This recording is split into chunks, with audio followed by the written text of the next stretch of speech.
ជំរាបសួរនិងសួស្តីដល់បងប្អូនសិស្សនិស្សិតទាំងឡាយស្វាគមន៍មកកាន់ channel ផងបងដែលបងនឹងធ្វើការណែនាំខ្លួនបងគឺឈ្មោះយិមរដ្ឋាដែលបងគឺជាអតីតសិស្សនិតេ A ស្ថិតនៅក្នុងឆ្នាំ2018សម័យប្រឡងនៅថ្ងៃទី20ខែសីហាឆ្នាំ2018ដែលបងទទួលបានលំដាប់ពិន្ទុ 99.821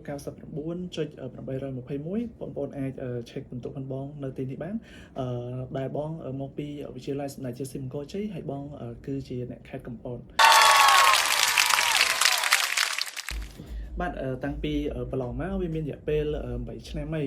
ដែលនៅក្នុងថ្ងៃនេះខ្ញុំទើបតែមានឱកាសនៅក្នុងការធ្វើវីដេអូដើម្បីចែករំលែកដល់បងប្អូនដែលនឹងត្រូវប្រឡងនៅក្នុងខែ8ឆ្នាំ2026ដែលវានឹងគៀកខិតជិតមកដល់នៅពេលខាងមុខនេះហើយសារតែបងចង់ឲ្យបងប្អូនទទួលបាននៅនិទេសល្អដូចបងដែរតើបងធ្វើវីដេអូនេះឡើងដើម្បីចែករំលែកជាបទពិសោធន៍ឬមួយក៏កន្លឹះខ្លះៗដើម្បីឲ្យបងប្អូនទៀមមុនរយៈពេលប្រឡងមួយខែអូនិទេសវាអត់សំខាន់ឬមួយក៏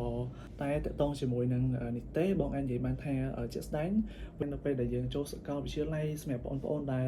គាត់ខាតថវិកាឬមួយក៏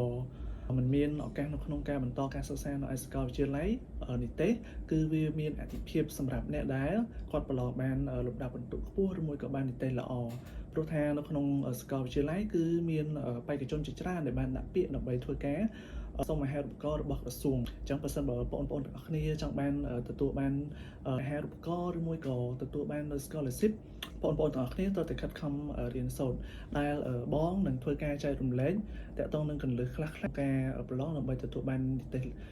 ស A ឬមួយក៏និទេសល្អក្នុងវីដេអូក្រោយទៀត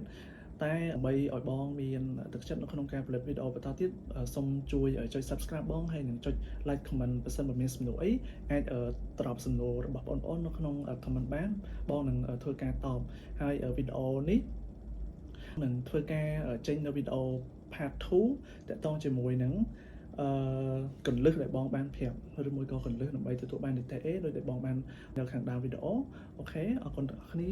ដែលបានទស្សនាវីដេអូនេះភ្លេចធ្វើការចែករំលែកផងណានៅក្នុងរយៈពេល2-3ថ្ងៃទៀតនឹងធ្វើការចេញវីដេអូមួយទាក់ទងជាមួយនឹងដើម្បីទទួលបាននិទេស A អរគុណបងប្អូនអ្នកគ្នាសូមជម្រាបលាជួយចុច subscribe បងផងដើម្បី